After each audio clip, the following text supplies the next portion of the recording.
আপনি সুদ খাবেন, কিস্তি নিবেন, আপনি কথায় কথায় গালি দিবেন। আপনিও টেলিভিশনে সুযোগ পাইলেই চা দোকানে হোক আর ঘরে হোক, মা বাবা হইয়াও টেলিভিশনে নাটক সিনেমা নর্তকী দেখবেন, আর আপনার সন্তান মানুষ হবে। হবে না মিয়া, হবে না, একেবারে দৈন্তান নয় কান্না, হবে না। উপার্জনকারী প্রাণী হবে, ইকোনমিক্যাল অ্যানিম্যাল। যে উপার্জন শিখছে, উপার্জন রোজগার করতে আরে অন পয়সা কামায়, হেতো আমনও কামাইছেন, হেতো পয়সা কামায়। উপার্জন করা আর ইনসান হওয়া এক কথা না, মানুষ হওয়া আর রোজগার করা এক কথা না,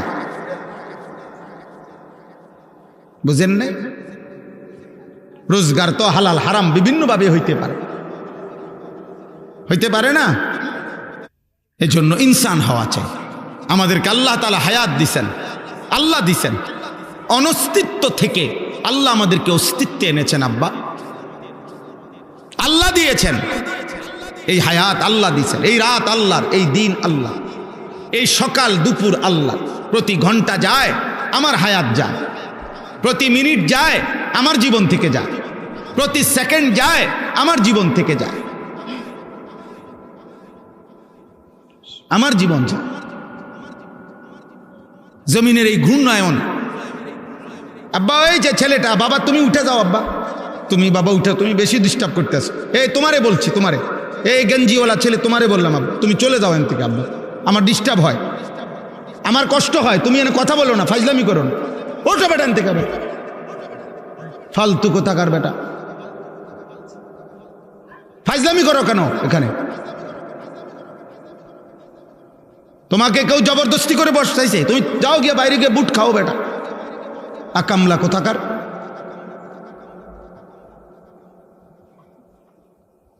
আমি এক সেকেন্ড সহ্য করতে রাজি না, আমার এটা জীবন, আমার সিদ্ধান্ত, প্রয়োজনে আমি আর কোনোদিন বলবো না, কিন্তু যেদিন বলবো এদিন বুঝ করেই বলবো।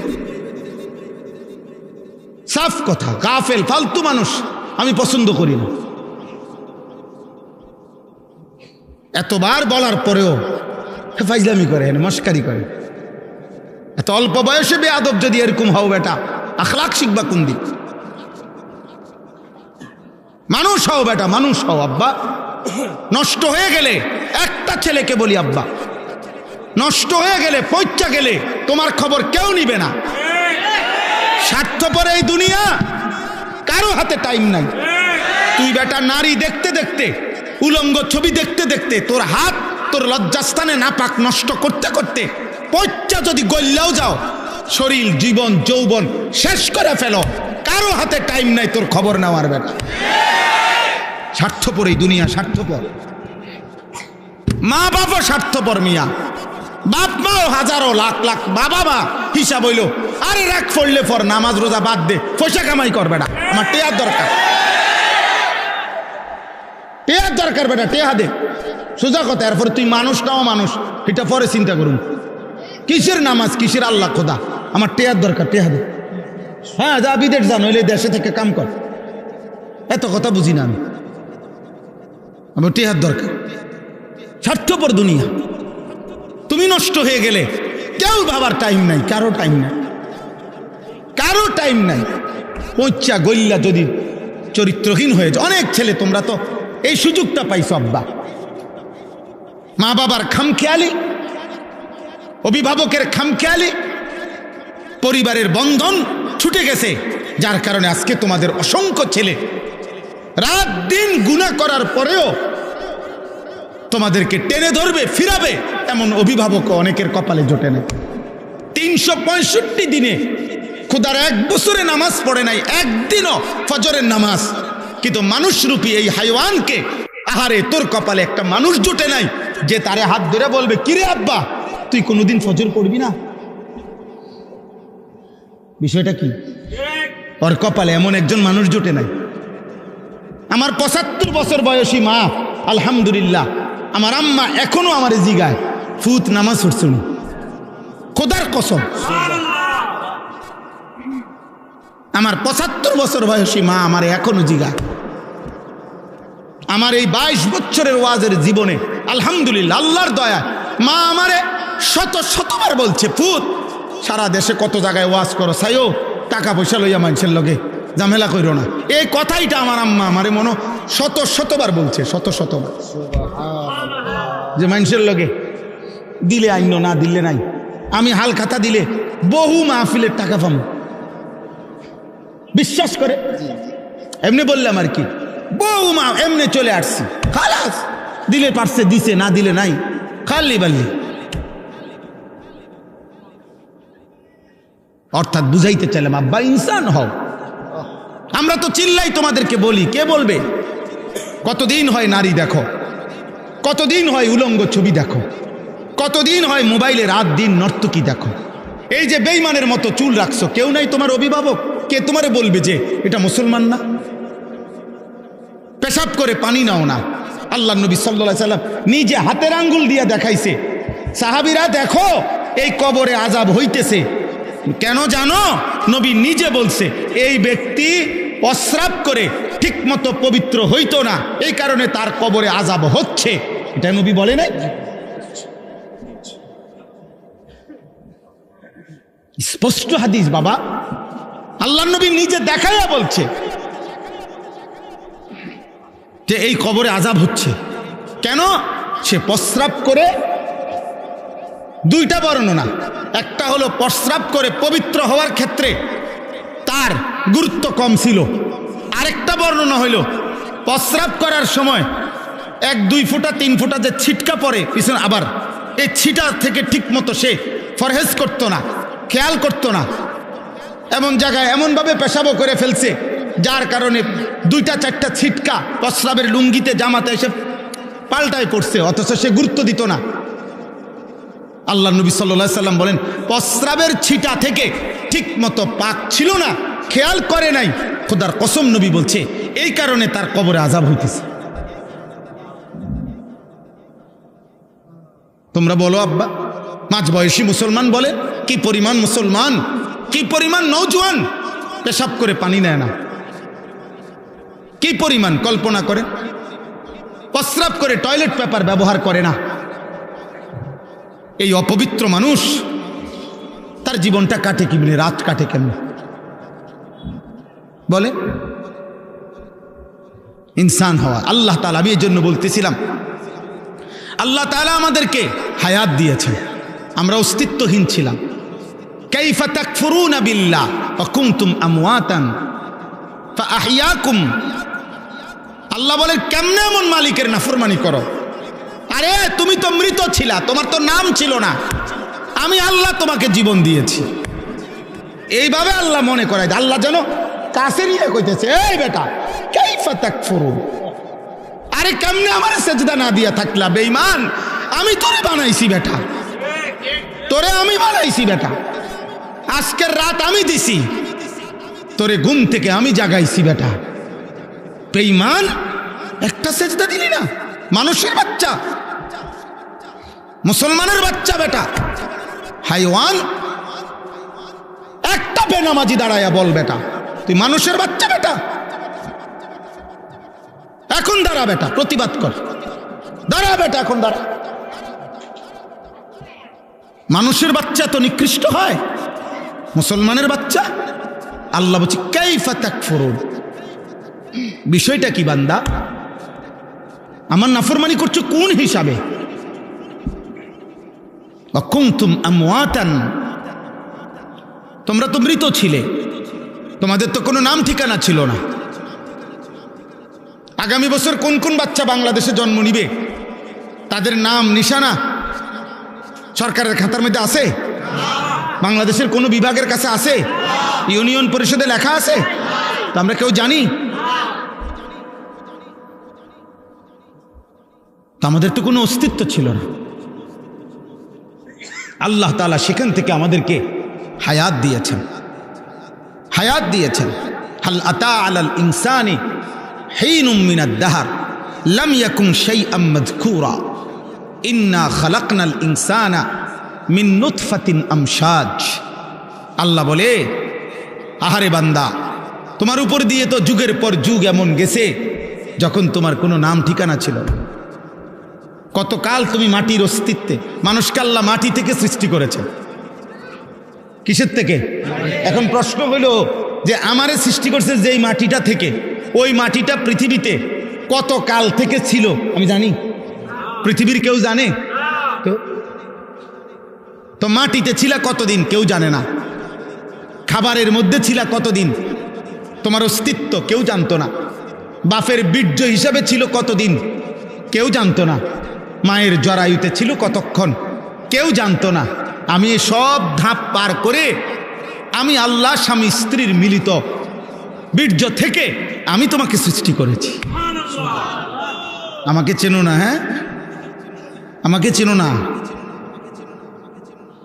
নর্তকী চিনলা, মোবাইল চিনলা, ইয়াহুদির বাচ্চারে চেনো, ফুটবলের খেলোয়াড় চেনো। ফুটবল খেলোয়াড় তোমার আব্বা। হ্যাঁ, তুমি খেলোয়াড়ের সন্তান, তাহলে খেলোয়াড়ের মতো সাজো কেন বলো মুসলমান? আপনাদের অভিভাবকরা বলেন আপনারা বেঁচে থাকতে এমন কাপুরুষ হয়ে গেলেন কেন? বছরের পর বছর আপনার ছেলে নামাজ পড়ে না, মেয়ে নামাজ পড়ে না, স্ত্রী পর্দা করে না, এমন কাপুরুষ হলেন কেন? আপনি পারেন না তো না পারলে সংসারটা ছেড়ে দেন না কা? আপনি জঙ্গলে না যাইবেন, সুন্দরবনে যান না কেন? আপনি আফ্রিকার জঙ্গলে যান না কেন?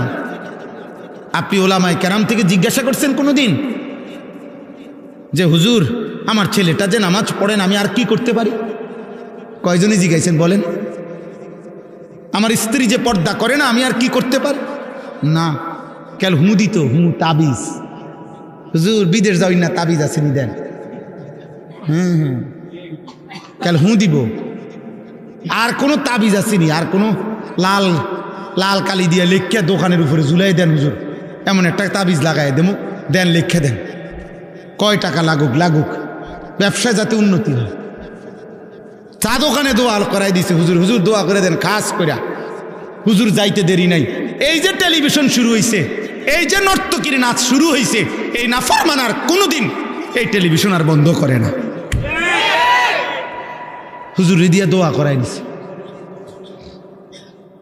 দুনিয়া দুনিয়া এত বুঝা বুঝলেন, আখিরাতের ব্যাপারে জিজ্ঞেস করেন ছেলেকে কিভাবে সংশোধন করতে হয়, মেয়েকে কিভাবে সংশোধন করতে হয়, স্ত্রীকে কিভাবে সংশোধন করতে হয়।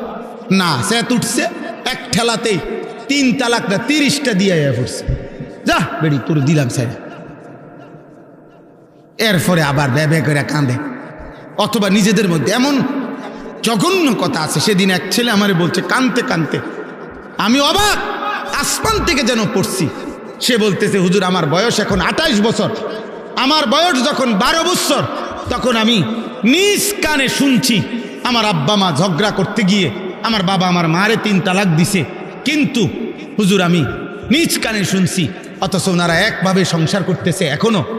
আমি কি করতাম হুজুর আমি বুঝি না। হিসাব বোঝেন নাই? ওই ছেলে বলতেছে হুজুর আমার এখন দিনের বুঝ আসছে, আমি এখন কি করবো হুজুর আমি কিছুই বুঝতেছি না, আমি তো নিজ কানে শুনছি।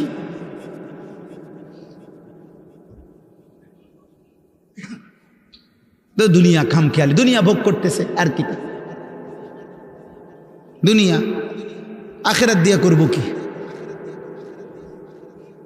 আখেরাত দিয়ে করবে কি? আল্লাহ আমাদেরকে বুঝ দান করেন। অতএব আমার উদ্দেশ্য এই একটা কথাই বলা, আল্লাহ আমাদেরকে জীবন দিয়েছেন, অনস্তিত্ব থেকে আমাদেরকে অস্তিত্বে এনেছেন কে?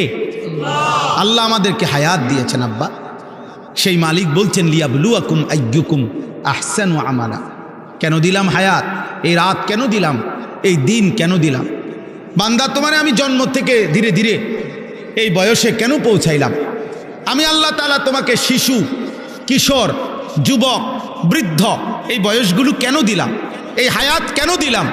একটাই উদ্দেশ্য, আমি তোমাকে পরীক্ষা করছি আখিরাতের বিবেচনায় তোমাদের আমল কতটা সুন্দর, তোমার ঈমান কত সুন্দর, তোমার ওযু কতটা সুন্দর, তোমার নামাজ কতটা সুন্দর, তোমার যাকাত কতটা সুন্দর, তোমার রোজা কতটা সুন্দর, তোমার হজ কতটা সুন্দর, তোমার জিকির কতটা সুন্দর, তোমার তেলাওয়াত কতটা সুন্দর, তোমার ইবাদত কতটা সুন্দর, তোমার রোজগার কতটা সুন্দর, তোমার স্বামী স্ত্রীর সম্পর্ক কতটা সুন্দর, তোমার বাপ সন্তানের সম্পর্ক কতটা সুন্দর, তোমার ঘর কতটা সুন্দর, তোমার ব্যবসা কতটা সুন্দর, তোমার রাষ্ট্র কতটা সুন্দর, সব কিছুতে আমি সুন্দরটা দেখতে চাই। পরীক্ষা করছি কারণ এই সুন্দরের বিনিময়ে পরীক্ষা করে এই সুন্দরের উপরে ভিত্তি করে আখিরাতের জান্নাত কিংবা জাহান্নাম দেব। লিয়াবলুয়াকুম আইয়ুকুম আহসানু আমালা। আমি পরীক্ষা করছি, আমি বুঝি আর না বুঝি আমাদের দুনিয়া পরীক্ষা চলছে।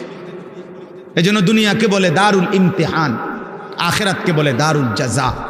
দুনিয়া পরীক্ষার ঘর, আখিরাত ফলাফলের ঘর। দুনিয়া দারুল মেহান, মেহনতের ঘর, দুনিয়া পরিশ্রমের জায়গা। আখিরাত হলো দারুল জাযা ওয়াল হিসাব, আখিরাত হলো হিসাবের জায়গা। ওইখানে হিসাব হবে, এখানে বন্দিগি হবে, মেহনত হবে, এখানে ফলাফল মিলবে কোথায়? হাসরের মাঠ, হাসরের মাঠ, হাসরের মাঠ। এই কথাটাই, এইটাই আমি পড়ছি সূরা মুলক। এই সূরার 2টা আয়াত আমার বলার উদ্দেশ্য এই কথাটাই বাবা।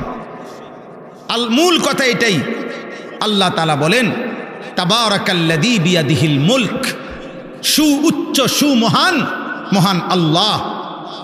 গোটা গোটা রাজত্ব, এই কায়নাতের সবটা রাজত্ব যার এক হাতে। কার হাতে? আল্লাহ। ওয়া আলা কুল্লি শাইইন কাদির, তিনি সকল বিষয়ে একই মুহূর্তে পূর্ণ ক্ষমতাবান। এই কথার অর্থ হইল একই সময়ে, মানে সকল বিষয়ে একই মুহূর্তে পূর্ণ সমান ক্ষমতাবান। মানে কি বুঝেন? মানে হলো, মনে করেন আল্লাহ তাআলা এমনও বলে নাই যে আমি সবার রিজিক দেবো, আমি দিমু, আমি পারমু দিতে, তবে আমার সময় দিতে হইব, সিরিয়ালে দিতে হইব। তোমরা সবাই এক লগে কইলে হইতো না। বুঝেন নাই কথাটা? দুনিয়ার ক্ষমতাধর ব্যক্তিও বলে ভাই আমি আপনাকে সবারই দিমু, কিন্তু আমার সময় দিতে হইব, সিরিয়ালে দিতে হইব। আল্লাহ তাআলা বলে না, 800 কোটি মানুষ যদি আমার কাছে একসাথে চায়, আমি একই মুহূর্তে একসাথে দিতে সক্ষম। আমি সব ভাষা আলাদা আলাদা বুঝি, আমি সব আওয়াজ বুঝি। এক আওয়াজের কারণে তোমরা সবাই একসাথে কথা বললো, আমি আল্লাহর বুঝতে কোনো অসুবিধা হবে না। তোমরা চিল্লাও, বলো, বাংলাটাও বুঝুম আলাদা, ইংরেজিটাও আলাদা বুঝুম। সুবহানাল্লাহ। 7 আসমানের ঊর্ধ্বে আমি আল্লাহ তাআলা যখন পরিচালনা করি, 7 তবক জমিনের নিচে আমি তখনই পরিচালনা করি। হিমালয় পর্বতের উপরে যখন রিজিক দেই, আটলান্টিক মহাসাগরের নিচে তখনই রিজিক দিই। মায়ের পেটে যখন বাচ্চা বানাই, আমার কোটি কোটি অন্যান্য প্রাণীর পেটেও আমি তখন বাচ্চা বানাই। একই দিনে একই মুহূর্তে কোথাও জীবন দেই, কোথাও মৃত্যু দেই। কেউ মরে, কেউ বাঁচে। এই ফ্যামিলিতে দাদা মরে গেছে, এই ফ্যামিলিতে আরেক মহিলার ঘরে বাচ্চা হয়েছে। সব আমি করি, একই সময় করি। এই জন্য একই সময়ে সব ব্যাপারে সমান ক্ষমতাবান, সিরিয়াল টিরিয়াল নাই। ওয়া আলা কুল্লি শাইইন কাদির। সুবহানাল্লাহ। আল্লাহ তাআলা বলেন, বান্দা আমার ক্ষমতা আন্দাজই করতে পারো না। আমি মায়া করি দেখা, আমি একটু কয়দিনের খাইতে পড়তে দিছি দেখা, তুমি যেই মাতবুরি করো, তুমি মনে করছো আমি কিচ্ছু না। ওমা কাদারুল্লাহ হাক্কা কাদরি, আল্লাহকে আন্দাজই করতে পারো নাই। এই ছেলে পেলেগুলার হালাত দেখলে আমার এটা প্রায় মনে হয় ওই চিনেই না আল্লাহ, চিনে না। এগুলার চুল চেহারা দেখলে, বেনামাজি জিন্দিগি দেখলে একেবারে বুঝায় যায়, আহারে কেউ তারে আল্লাহ চিনায় না, কেউ তারে মালিক চিনায় না। চিনাইছে শুধু বাতের থালা, পেশাব পায়খানা।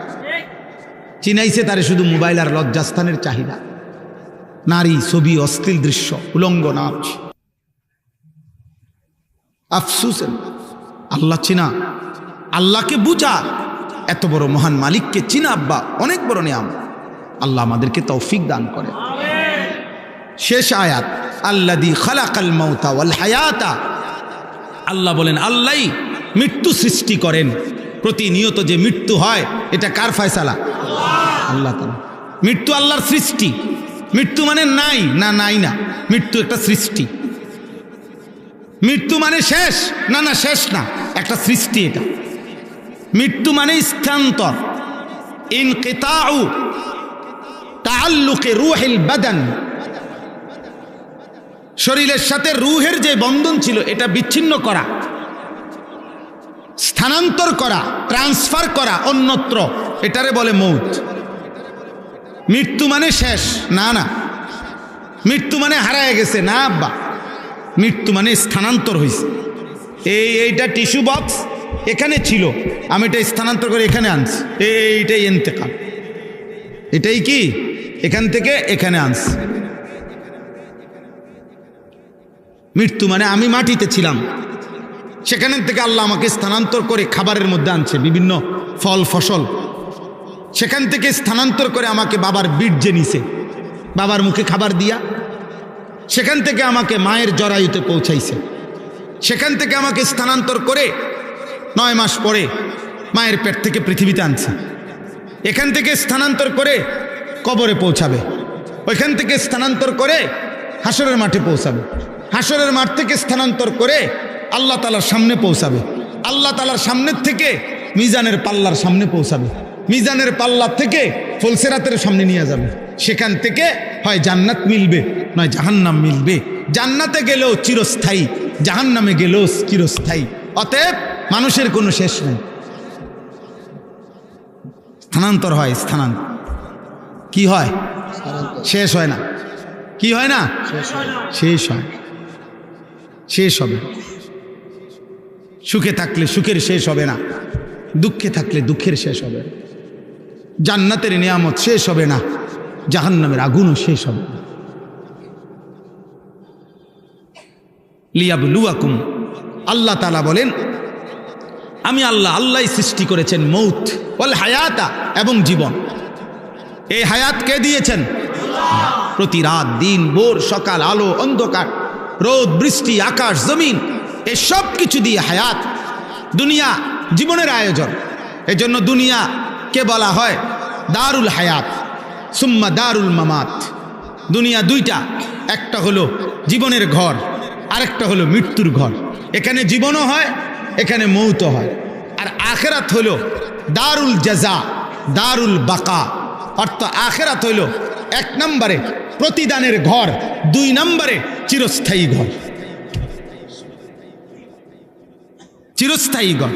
আখেরাতের হায়াত মিলবে আর মৃত্যু হবে না, দুনিয়ার হায়াত যার মিলবে তার মৃত্যুও হবে। হবে? কথা বলে না? হবে কি না? হচ্ছে কি না? এটা বোঝা উচিত।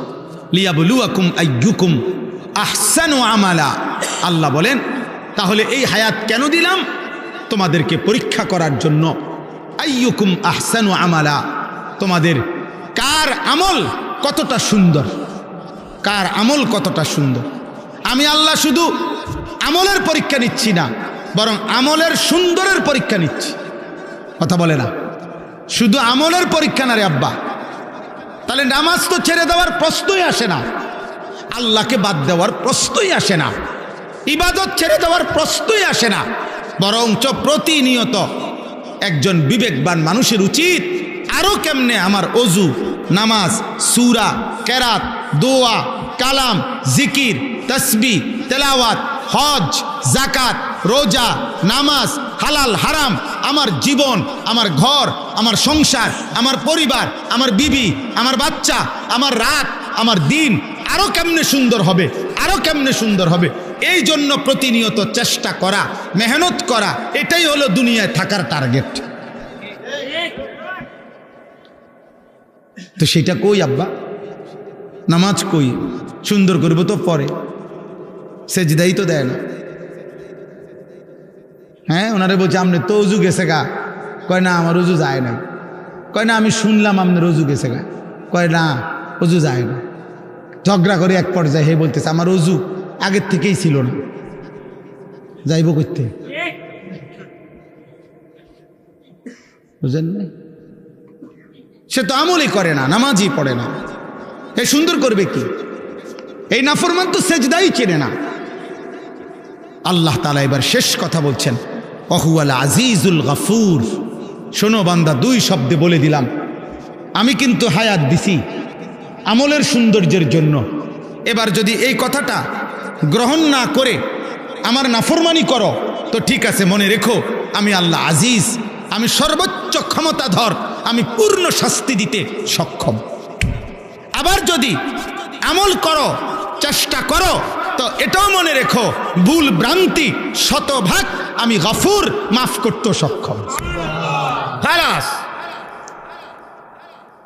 গাদ্দারি করলে শাস্তি দিতে আজিজ, আমি ক্ষমতাবান।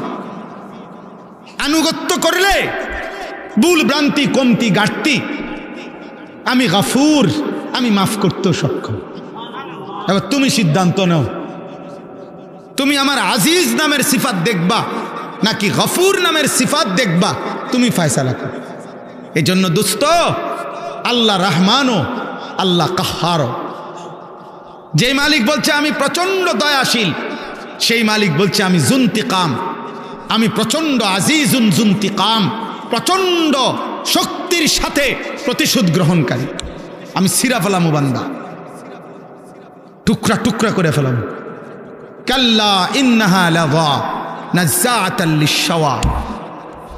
আল্লাহ তাআলা বলে সাবধান, তোরে জাহান্নামের আগুনে ফেলা হবে, আর 1 সেকেন্ডে সারা দেহের চামড়া খসে ফেলা হবে। নারুল্লাহিল মুকাদা আল্লাতী তাত্তালিউ আলাল আফইদা। আল্লাহ বলে জাহান্নামের আগুন আমার জ্বালানো আগুন, এই আগুনে 1 সেকেন্ডে কলিজা শুদ্ধা জ্বালায় ফেলবে। আল্লাহ আমাদেরকে হেফাজত করেন। অতএব শেষ কথা আমার আজকের এই মোবারক মাহফিলে আমি এতটুকু কথাই বললাম। একটা ছেলে আব্বা নিয়ত করো, আমি ভালো হওয়ার চেষ্টা করব ইনশাআল্লাহ। বলো ভাই ইনশাআল্লাহ। আবারও বলছি, নষ্ট হইও না, নষ্ট হইও না। ফজরের নামাজ পড়বো ইনশাআল্লাহ, 5 ওয়াক্ত নামাজ পড়বো ইনশাআল্লাহ। আল্লাহ তাআলা সবাইকে তৌফিক দান করেন। বাবা, চাচা, পর্দার আড়ালের মা বোন, আপনারাও প্রত্যেকেই আল্লাহকে মানার, নিজ নিজ অধীনস্থদেরকে আল্লাহর দিকে ফেরাবার চেষ্টা করবেন। আল্লাহ তাআলা তৌফিক দান করেন। আল্লাহ তাআলা ওইটা নাই, এই বেটা উঠলা কেন? বসো, আমরা বলতেছি তো, আমরা সবাই তো উঠবো।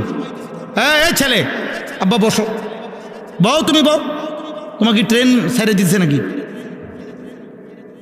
সবাই দোয়া করে যান, দয়া করে এই 1-2 মিনিট মাদ্রাসার জন্য প্রত্যেকেই আপনাদের একটু পকেটে হাত দেন। যেই কোনো দিনই প্রতিষ্ঠানে অসংখ্য মাদ্রাসার জরুরত থেকে যায়, মাদ্রাসার প্রয়োজন থেকে যায়। আমাদের কওমি মাদ্রাসা মানেই যেখানে অসহায় এতিম গরিব বাচ্চা পড়ালেখা করে। কওমি মাদ্রাসা মানেই যেখানে অসংখ্য প্রয়োজন থেকে যায়। এই জন্য প্রত্যেকে যদি এই মাদ্রাসাগুলোতে দান করেন, যারা আল্লাহ কোরআন পড়ে, দিন শিখে, 5 ওয়াক্ত নামাজ জামাতে পড়ে, নিঃসন্দেহে আপনি সদকায়ে জারিয়ার সওয়াব পাইতে থাকবেন। জি হ্যাঁ, অতএব দয়া করে ওঠেন। 2-4 জন ছেলে ওঠো ভাই, ওঠো, জলদি করো। প্রত্যেকে 1-2 মিনিটে দেন। আপনারা ঠকবেন না। ছেলেরা আব্বা তোমরাও দাও, যার কাছে 100 টাকা আছে 100 টাকাই দাও, 50 টাকা আছে 50 টাকাই দাও। উঠেন না কেউ, দোয়া করে যান, দোয়া এক্ষুনি দোয়া করে দেবো। আমাদের পুরো এলাকার মুর্দেগানের জন্য হযরত দোয়া করবেন, রোগীদের জন্য দোয়া করবেন। বিশ্বের বিভিন্ন রাষ্ট্রের মধ্যে আমাদের বাংলাদেশের যুবকরা আছে, আতঙ্কের কাছে যুদ্ধ চলতেছে, বিদেশি যুবক ভাইদের জন্য দোয়া হবে। হযরত দোয়া করবেন, হযরতকে আমরা কোথায় পাবো? আলহামদুলিল্লাহ আল্লাহ পাক ভাইকে মিলাইছে, নুরহারা মাদ্রাসার মাহফিলপুর তিনি আসছেন। আল্লাহ তাআলা হযরত যা আলোচনা করছেন, আল্লাহ তাআলা হযরতের হায়াতে বরকত দান করুন। আল্লাহ তাআলা হযরতের দীর্ঘ হায়াত দান করুন। ভাই সবাই মনের মধ্যে আমরা সহযোগিতা করে দোয়া করে, কেউ না যায় ভাই হযরতের সঙ্গে দোয়া করে যাবেন, হযরতের সঙ্গে দোয়া করে যাবেন ইনশাআল্লাহ।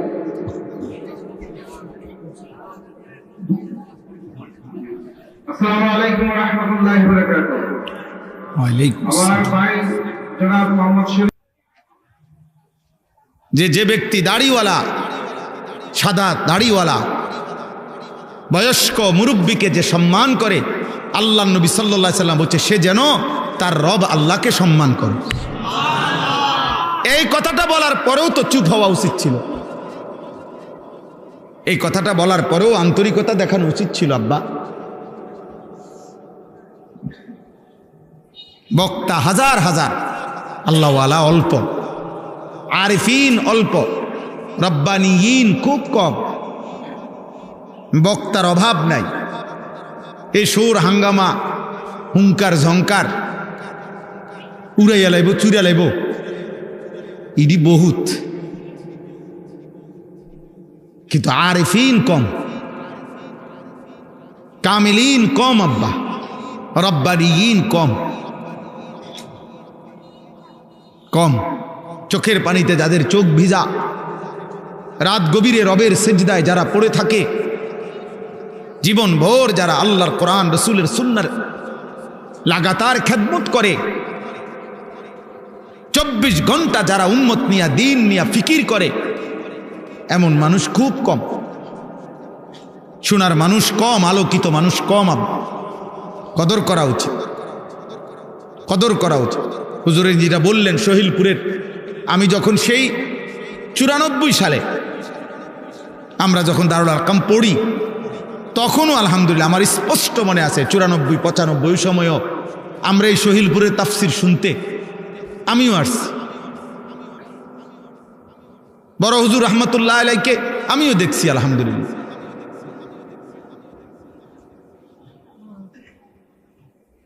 সারা বাংলাদেশ বিখ্যাত সহিলপুরের তাফসির।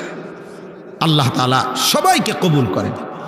মুসলমানের সন্তান, মুসলমানের নওজোয়ান, বয়স্ক বাবা, প্রত্যেকের কাছে আমার প্রথম কথা এটা, একটা ছেলেই দোস্ত, আবারও বলছি সবাই হবে না, আমি চাইলেও হবে না, সারা বাংলাদেশের সব হুজুর একত্রে বাইটটা দিলেও হবে না। বাকি এর মাঝখান থেকেই, এই হাজার লাখো মানুষের মধ্য থেকেই আল্লাহ যাকে পছন্দ করেন তাকে তিনি বাছাই করে নেবেন। রাব্বুকা ইয়াখলুকু মা ইয়াশা ওয়া ইয়াখতার, কোরআনুল কারীমে আছে। আল্লাহ বলেন তোমার রব আল্লাহ, তিনি যা ইচ্ছা সৃষ্টি করেন, আর তিনি যাকে ইচ্ছা যা ইচ্ছা তা তিনি নির্বাচিত করেন, বাছাই করেন। ইয়াখলুকু মা ইয়াশা ওয়া ইয়াখতারু, সৃষ্টি করে কে? বাছাই করে কে? আল্লাহ। সুম্মা আওরাসনাল কিতাব আল্লাযীনা ইসতাফাইনা মিন ইবাদিনা। সুবহানাল্লাহ। আল্লাহ তাআলা বলেন, হে নবী, আপনাকে বলে দিলাম কিয়ামত পর্যন্ত আপনার ইন্তেকালের পরে প্রত্যেক জামানায় আমার কোটি কোটি বান্দাদের মধ্য থেকে এই কোরআনের উত্তরাধিকার কারা কারা হবে, কাদের সিনায়, কাদের জিন্দেগিতে আমি আল্লাহ কোরআন দেব, এটা আমি আপনাকে বলে দিলাম। কিয়ামত পর্যন্ত এটা আমি আল্লাহ আমার একক হাতে আমি বাছাই করব, এটা আমি বাছাই করব। আল্লাযীনা ইসতাফাইনা, ইসতাফাইনা অর্থ হলো আমি আল্লাহ বাছাই করি। এজন্য কখনো দেখা যায় ধনীর সন্তানও হাফেজে কোরআন, কখনো দেখা যায় দিনমজুরের সন্তানও হাফেজে কোরআন, কখনো দেখা যায় অসহায় মায়ের সন্তানও হাফেজে কোরআন, কখনো দেখা যায় হাজার কোটি টাকার মালিকের সন্তান চেষ্টা করছে কিন্তু কোরআনের হাফেজ হয় নাই। কারণ ফয়সালা কার হাতে? নির্দিষ্ট টাকার হাতে না। মাসে 4,000 টাকা দিয়ে গেলেই হাফেজ হবে, বিষয়টা এটা না। মাদ্রাসায় ওস্তাদ আছে বলেই হাফেজ হবে, এটা না, এটা না আব্বা, এটা মালিকের ফয়সালা, এটা রবের ইচ্ছা। আল্লাযীনা ইসতাফাইনা। অতএব দিন মানবে কে? কোরআন মানবে কে? আল্লাহ চিনবে কে? আখিরাতের পথে চলবে কে? হেদায়েত মিলবে কার? আল্লাহ তাআলার এক এক হুকুমের গোলামি কে করবে? প্রিয় ভাই, প্রিয় বাবা, এ আল্লাহ তাআলার ফয়সালা।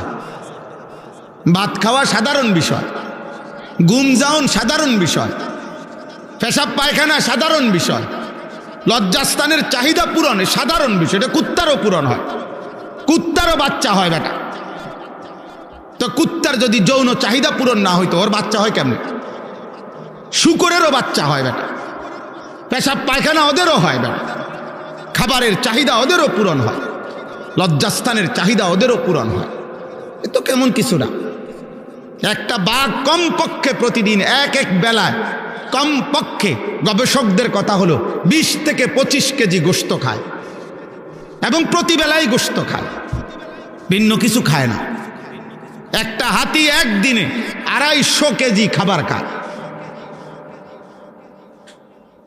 250 কেজি, 90 লিটার পানি পান করে। একটি তিমি একবারে এক লোকমায় একবারে 200 জন সামর্থ্যবান পুরুষের সমপরিমাণ খাবার খায়। কি পরিমাণ রিজিক আল্লাহ তাআলা জানোয়ারকে দিচ্ছে বলে।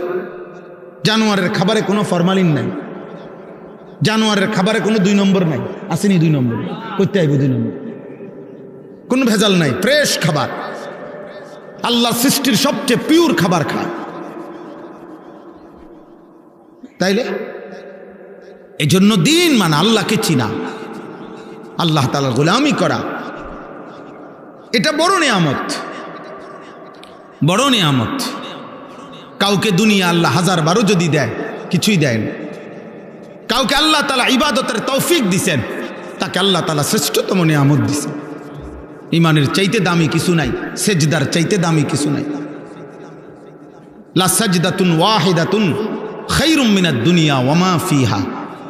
নবী সাল্লাল্লাহু আলাইহি সাল্লাম বলেন, একটি সেজদা দুনিয়া এবং দুনিয়ার মধ্যে যা কিছু আছে সব কিছুর চাইতে দাম।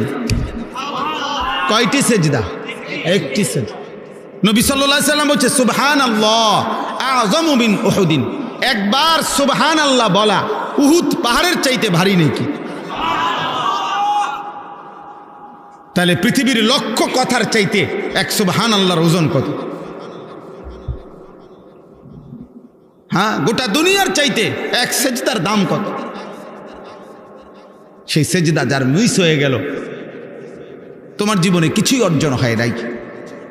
এজন্য হযরত বলছেন ফজরের নামাজের কথা, ফজরের নামাজ পড়ার কথা বলছে আমাদের সবাইকে, বলছে কিনা বলেন? কোরআনুল কারীমের মধ্যে আল্লাহ তাআলা বলছেন, ইন্না কুরআনাল ফাজরি কানা মাশহুদা। আল্লাহ তাআলা বলেন, আমার কোটি কোটি ফেরেশতা সারা রাত এই জমিনে যারা ডিউটি করে আল্লাহর জমিনে, তারা এবং সারা দিন যারা ডিউটি করবে তারা, এই 2 দল ফেরেশতা সকলেই এবং ইমানদার মুমিন সকলেই ফজরের নামাজে একত্রিত হয়, জমা। এজন্য আল্লাহ তাআলা ফজরের নামাজের বৈশিষ্ট্য বলছে মাশহুদ। ফজরের নামাজ অ্যাসেম্বলির সময়, ফজরের নামাজ সম্মিলন, ফজরের নামাজ আল্লাহর অনুগত বান্দাদের একত্রিত হওয়ার সময়। আল্লাহর কোটি কোটি ফেরেশতা, তাজতামিউ মালাইকাতুল লাইল ওয়া মালাইকাতুন নাহারি ফিল ফজর। নবীজি বলছে, রাত্রির যত ফেরেশতা ডিউটি করে, দিনে যত ফেরেশতা ডিউটি করবে, সব ফজরের নামাজে মসজিদের জামাতে উপস্থিত থাকে। হ্যাঁ হ্যাঁ, এজন্য রাসূলুল্লাহ সাল্লাল্লাহু আলাইহি সাল্লাম বলেন, ফজরের নামাজে যে অনুপস্থিত, পরিষ্কার হাদিস, সে মুনাফিক, সে মুনাফিক, মুনাফিক, সে মুনাফিক। লা ইয়াশহাদুহুমা মুনাফিকুন। ফজরের নামাজে অনুপস্থিত যে মুনাফিক সে। এশা এবং ফজরে রাসূলুল্লাহ সাল্লাল্লাহু আলাইহি সাল্লাম বলেন, মুনাফিক আসতে পারে না। এশার নামাজ ছুটে কার? মুনাফিক যে। ফজরের নামাজ ছুটে কার? নবীজি বলছে যে মুনাফিক তার। মুনাফিক। ইন্না আসকালা সালাতিন আলাল মুনাফিকিন সালাতুল ইশা ও সালাতুল ফজর। বুখারীর হাদিস। আল্লাহ নবী সাল্লাল্লাহু আলাইহি সাল্লাম বলে, নিশ্চয়ই 2টি নামাজ যারা মুনাফিক তাদের জন্য আদায় করা খুব কঠিন। একটা হলো এশার নামাজ, আর একটা হলো ফজরের নামাজ। ফজরের নামাজ আল্লাহ নবী সাল্লাল্লাহু আলাইহি সাল্লাম বলেছেন, যদি এই 2 নামাজে কি পরিমাণ ফজিলত আমার উম্মত যদি বুঝতো, লা আতাউহুমা ওয়ালাউ হাবওয়ান, তাহলে পাও যদি না থাকতো, হাঁটতে যদি না পারতো, তাহলে বাচ্চাদের মতো কনুই এবং হাঁটুতে ভর দিয়া, হামাগুড়ি দিয়ে হলেও মসজিদে আসার চেষ্টা করত। কি পরিমাণ নেকি আল্লাহ দেয় যদি বুঝতুম। হায় হায়, হাজার হাজার যুবক, হাজার হাজার মুসলমান, মাঝবয়সী পুরুষ নারী দিনের পর দিন ফজরের নামাজ পড়েন, ফজরের নামাজ পড়েন। রাসূলুল্লাহ সাল্লাল্লাহু আলাইহি সাল্লাম বলেছেন, মান সাল্লা সুবহা ফাহুয়া ফি জিম্মাতিল্লাহ, যে ফজরের নামাজ পড়লো সে আল্লাহর জিম্মায়, আল্লাহর দায়িত্বে ঢুকে গেল। আল্লাহ তাআলা তখন বলেন, বান্দা আজকের দিন তোমার আমি দায়িত্ব নিলাম, আমি দায়িত্ব নিলাম, আমি দায়িত্ব নিলাম। রাসূলুল্লাহ সাল্লাল্লাহু আলাইহি সাল্লাম বলে, যদি তোমারে ঘোড়ার নিচে তোমারে যদি পিষাও ফেলে, ঘোড়া যদি তোমারে মারায়, মানে ঘোড়া তোমারে শরীরের মধ্যে উঠে গেছে তোমার, এমনও যদি কষ্ট হয়, এমন বিপদও যদি তোমার হয়, তারপরও ফজরের 2 রাকাত সুন্নাত ছেড়ো না, ফজরের নামাজ ছেড়ে দিও না। কি পরিমাণ গুরুত্ব দিছেন আব্বা রাসূলুল্লাহ সাল্লাল্লাহু আলাইহি ওয়াসাল্লাম। নবীজির জামানায় সমস্ত সাহাবী জানতেন যে আল্লাহর নবী সাল্লাল্লাহু আলাইহি ওয়াসাল্লাম, নবীজির জামানায় সাহাবাদের কাছে এটা সবার কাছে জানা ছিল যে ফজরের নামাজে যে অনুপস্থিত সে মুনাফিক। সাহাবারা এটা জানতেন। নবীজি সাল্লাল্লাহু আলাইহি ওয়াসাল্লামের জামানায় যাকে নবীজি যার ঈমানের ব্যাপারে সন্দেহ করতেন, বাহ্যিকভাবে কালেমা পড়ছে কিন্তু সন্দেহ হইছে লোকটা পূর্ণ ঈমানদার নাকি মুনাফিক, তা আল্লাহর নবী সাল্লাল্লাহু আলাইহি ওয়াসাল্লাম তাকে ফজরের নামাজে তালাশ করতেন। 2 দিন 4 দিন না দেখলে বলতেন, আমি এমনটাই ভেবেছিলাম, অর্থাৎ সে মুনাফিক। মুনাফিক। কোরআনুল কারীমের মধ্যে আছে 3টা জাতি, লূত আলাইহিস সালামের কওম, শুআয়ব আলাইহিস সালামের কওম, সালেহ আলাইহিস সালামের কওম। এই 3 নবীর জাতি, হুদ আলাইহিস সালাম, শুআয়ব আলাইহিস সালাম, সালেহ আলাইহিস সালাম, এই জাতিদেরকে আল্লাহ তাআলা ধ্বংস করে দিয়েছেন আযাব দিয়ে। এই 3টা জাতি আল্লাহ কোরআনে আছে ধ্বংস করছেন আযাব দিয়ে, নাফরমানির কারণে, খোদার কসম, ফজরের ওয়াক্তে। ফাসবাহু লা ইউরা ইল্লা মাসাকিনুহুম, আল্লাহ বলে এভাবে ধ্বংস করছি আমি, সকালবেলা ফজরের ওয়াক্তে দেখা গেল তাদের ঘরগুলো ছাড়া একজন মানুষ, একটা কুলের বাচ্চাও বাইচা নাই। ফাসবাহু সুবহ, ফজরের ওয়াক্ত। এজন্য ফজরের ওয়াক্তে জালেম ধ্বংস হয়ে যায়, ফজরের ওয়াক্তে প্রজন্ম ধ্বংস হয়ে যায়। আমার হুজুর বলার কারণে আমি এতগুলো কথা বললাম। ফজরের নামাজ মুমিনের নামাজ, ফজরের নামাজ হিম্মতের নামাজ, ফজরের নামাজ ইনকিলাব, পরিবর্তনের নামাজ, ফজরের নামাজ মাহাদির সৈনিকের নামাজ, ফজরের নামাজ দাজ্জালের বিরুদ্ধে লড়বে যারা, সেই মুজাহিদদের নামাজ। হ্যাঁ হ্যাঁ, এটাই হাদিসের বর্ণনা। হিম্মতওয়ালা মানুষের কাজ এটা। কাপুরুষ, আকামলা, অপদার্থ, বেহুদা, ফালতু মানুষ, জীবনটা যার কাছে ভাত মাছ আর পেশাব পায়খানা, জীবনটা যার কাছে লজ্জাস্থানের চাহিদা, জীবনটা যার কাছে হতনার গুঞ্জন, এই আকামলার কাছে ফজরের নামাজ পড়া কঠিন, ইমানদারের জন্য সহজ। জীবনের উদ্দেশ্য যার কাছে ভাত, পেশাব, পায়খানা, ঘুম, বাথরুম, হ্যাঁ হ্যাঁ মিয়া, ওই দেখেন, ওই বেয়াদফ দেখেন, ওই বেয়াদফ মোবাইল আলগি দিয়ে রাখছে। তোমার মতো বেয়াদফ উঠে গেলে ভালো হয় আব্বা, একজন ভালো মানুষ বসতে দাও।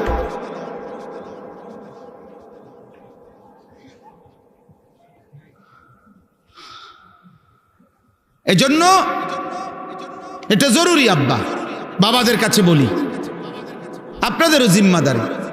পিতা মাতার আমল সন্তানের উপরে আসর করে, শুধু সন্তান না, পরবর্তী জেনারেশনের উপরে আসর করে। পিতা মাতার খামখেয়ালি সন্তানের জিন্দিগি নষ্ট করে। কোরআনুল কারীমের মধ্যে আছে মূসা এবং খাজির, মানে যাকে আমরা খিজির আলাইহিস সালাম কই, ওনার জীবনীর মধ্যে, ওই ওনার ঘটনার মধ্যে আছে হযরত খিজির আলাইহিস সালাম একটি এলাকার একটি দেওয়াল কাত হয়ে গেছে সোজা করে দিছিলেন। তো ওইখানে আছে, উনি বলছিলেন মুসা নবীকে, এই যেই দেওয়ালটা আমি সোজা করে দিছি, এই দেওয়ালটার নিচে দুইটা এতিম বাচ্চার তাদের বাবার রেখে যাওয়া সম্পদ, গুপ্তধন, বাবার রেখে যাওয়া সম্পদ আছে মাটির নিচে। আর কয়েকদিন তাদের বয়স, সাবালক হবে এরা, এই এতিম বাচ্চাগুলো। এরা সাবালক হলে এরা এই সম্পদগুলো আল্লাহর কুদরতে খুলবে আর এগুলো তারা ব্যবহার করবে। এখন এই ওয়ালটা যদি এটার উপরে পড়ে যায়, তাইলে এর উপরে মাটি জমে গেলে এই বা এতিম বাচ্চা দুইটার জন্য এই সম্পদটা উঠাইতে কষ্ট হবে। এজন্য আমি আল্লাহর ইশারায় তাদের এই দেওয়ালটা সোজা করে দিছি, যাতে দেওয়ালটা না পড়ে, বাচ্চাগুলোর সম্পদটা উঠাইতে যেন কষ্ট না হয়।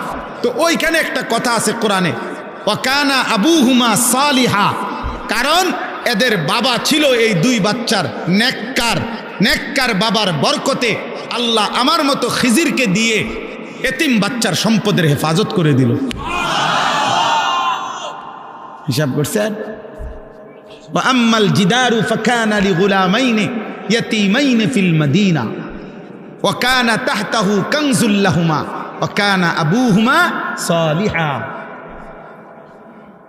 নেক বাবা, দিনদার বাবা, দিনদার মা, অনেক বড় নিয়ামত। এজন্য যারা চাচা, বাবা, অভিভাবক, আপনি বিড়ি খাবেন আর আপনার সন্তান মানুষ হবে, হবে না, উপার্জন হবে। আপনার ফুতো কামাই শিখবে, রোজগার শিখা আর মানুষ হওয়া এক কথা না আব্বা। এসব কিছু তোমাকে জাহান্নামের পথে নিয়ে যাচ্ছে। আমি একটা কথা বলবো, রাত যদি জেগেই থাকো, তাহাজ্জুদ নামাজ পড়ে ফজর না পড়ে ঘুমাতে যেও না। ঠিক কিনা বলেন? কিন্তু উত্তম সে যে প্রথম রাতে ঘুমায়, শেষ রাতে উঠে যায়। আর খারাপ মানুষ প্রথম রাতে জাগে, শেষ রাতে ঘুমাইতে যায়।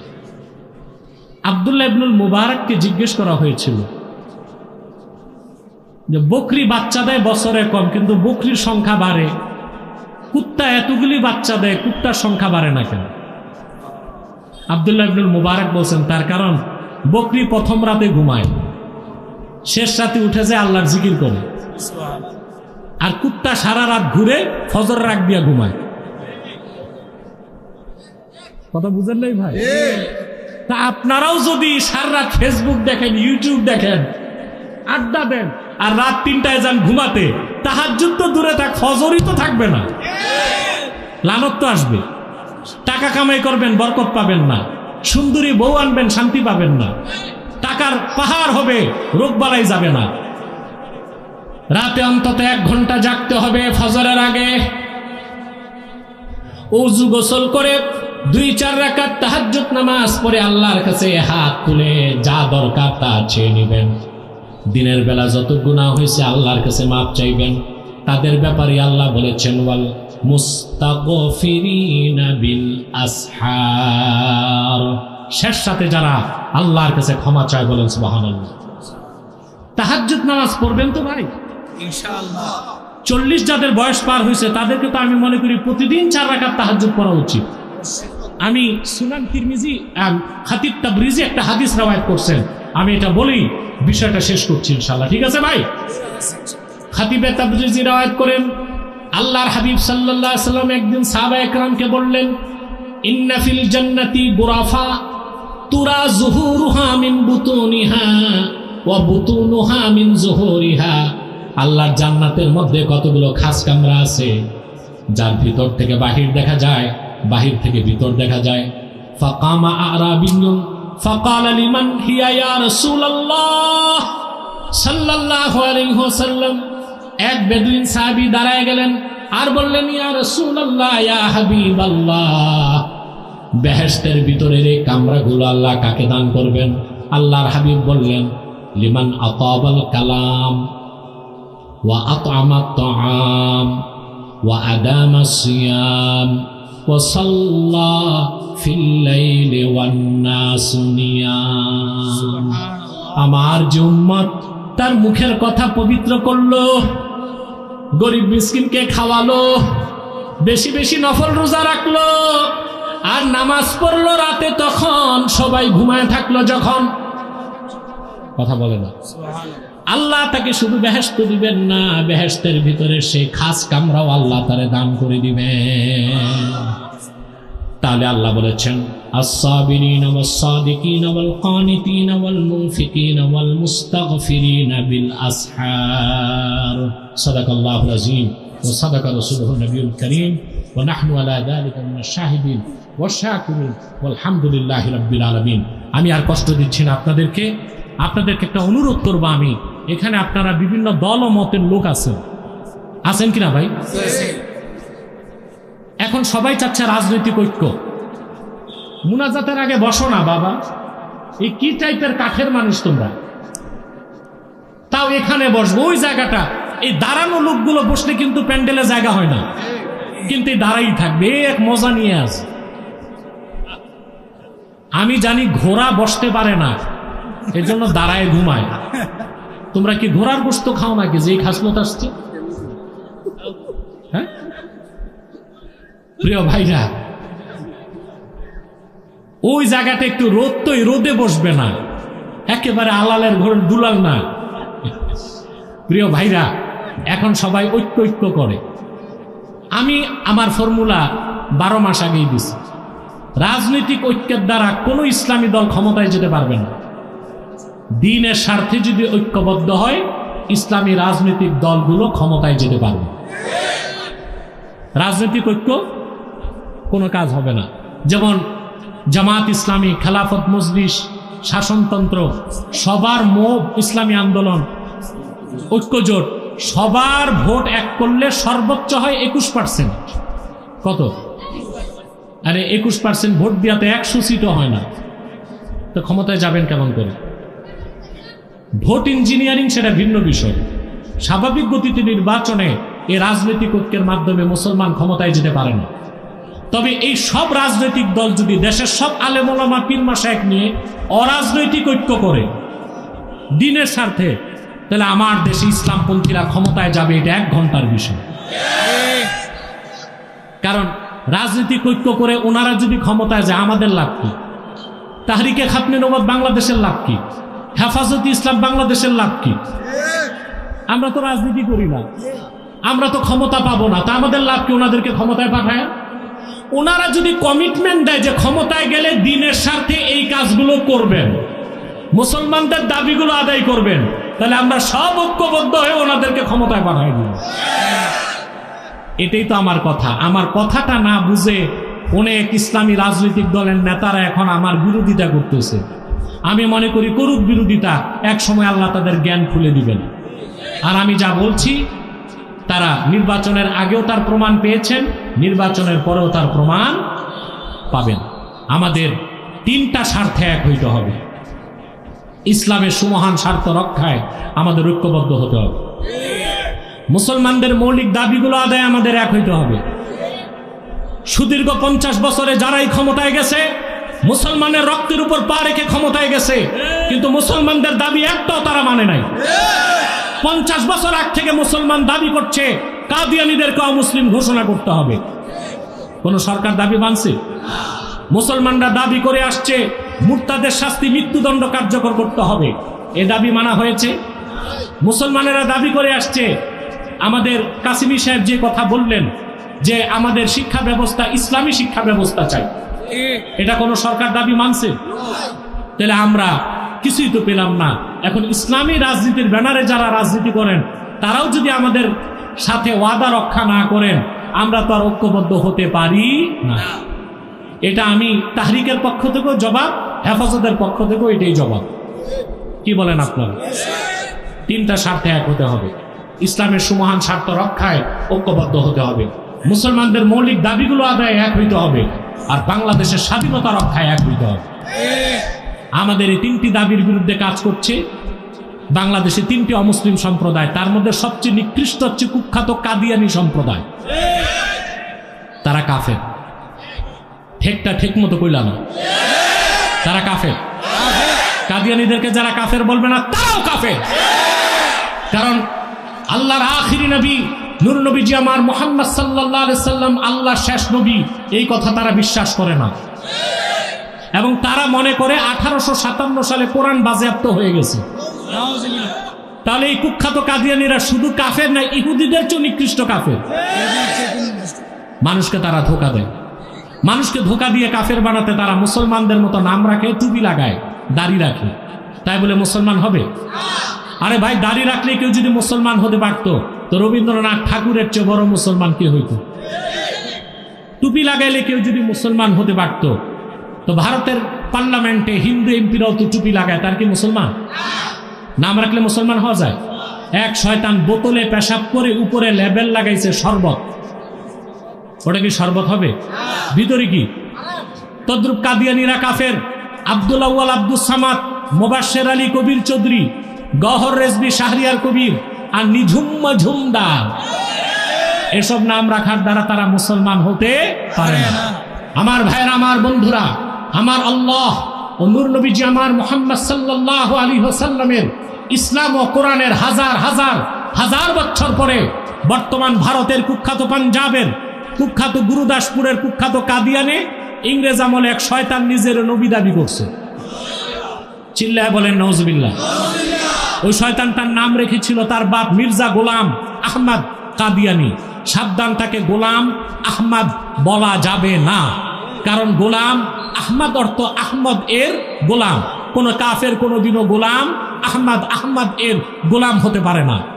আর কাদিয়ানের কাজ্জাব ছিল শেষ দরজার কুখ্যাত কাফের, সে গোলাম আহমদ এর গোলাম ছিল না, সে ছিল কুখ্যাত শয়তানের কুখ্যাত গোলাম। কাদিয়ানের কাজ্জাব, মিথ্যানবতের দাবিদার, ইংরেজদের পা চাটা গোলাম মির্জা গোলাম শয়তান কাদিয়ানির উপর গজব এসেছে 1908 সালে। যখন গজব এসেছে, কাদিয়ানের কাজ্জাব, মিথ্যানবতের দাবিদার মির্জা গোলাম শয়তান কাদিয়ানি 1908 সালে ধ্বংস হয়ে জাহান্নামের কুখ্যাত কুকুরে পরিণত হয়েছে, তার অনুসারীরাও ধ্বংস হয়েছে। বর্তমানে কিছু কাদিয়ানি বাংলাদেশে আছে, তাদের সবচেয়ে বেশি উৎপাত পঞ্চগড়ে আর আপনাদের ব্রাহ্মণবাড়িয়ায়।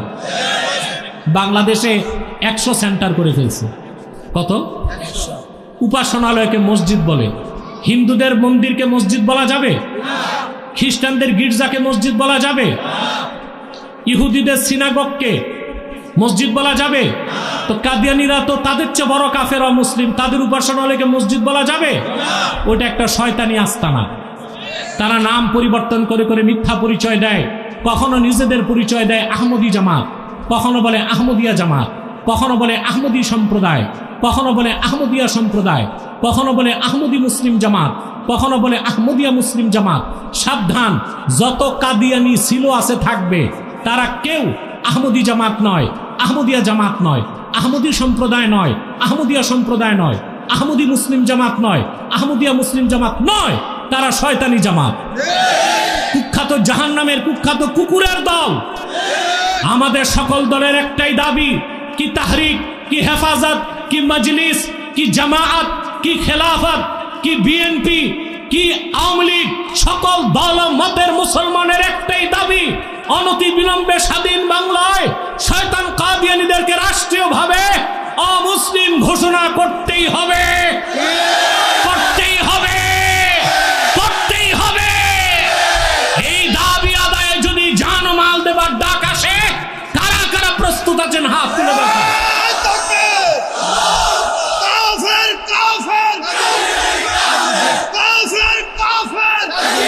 প্রিয় ভাইরা,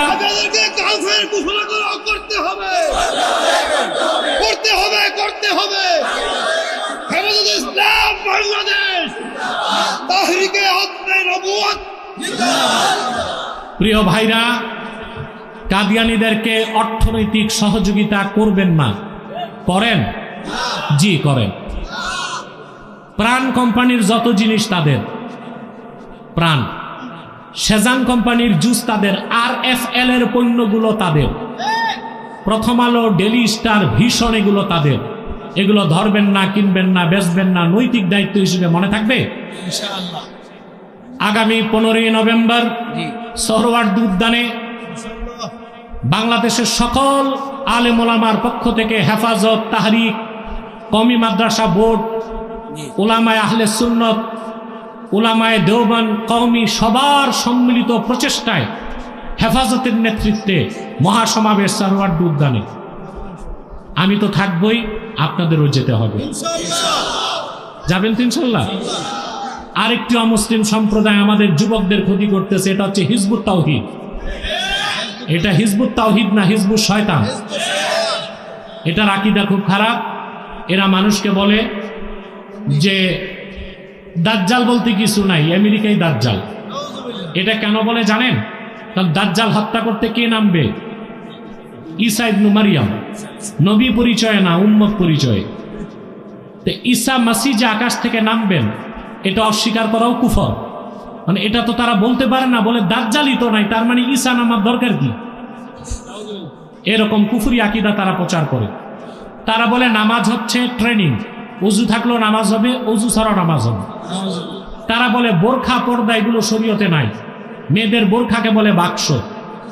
ওরা বলে ছেলে মেয়ে রাজি থাকলে বিয়ে ছাড়াও দৈহিক সম্পর্ক হতে পারে।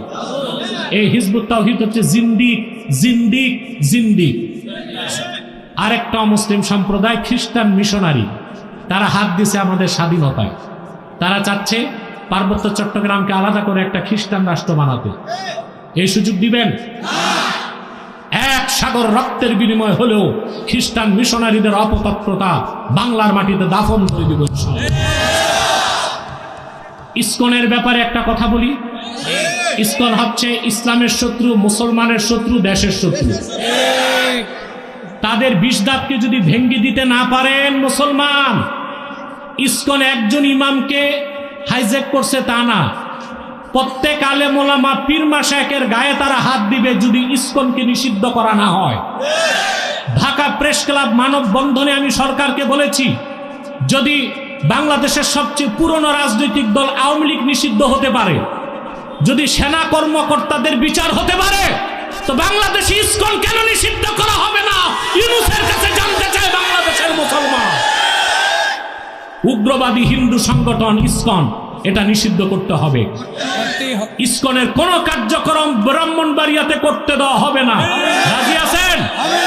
ওয়াখির দাওয়ানা আলহামদুলিল্লাহি রাব্বিল আলামিন।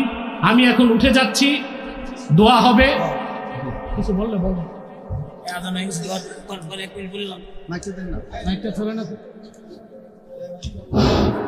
সম্মানিত উপস্থিতি, বাংলাদেশ 11 আজকের এই মাহফিল হয়েছে।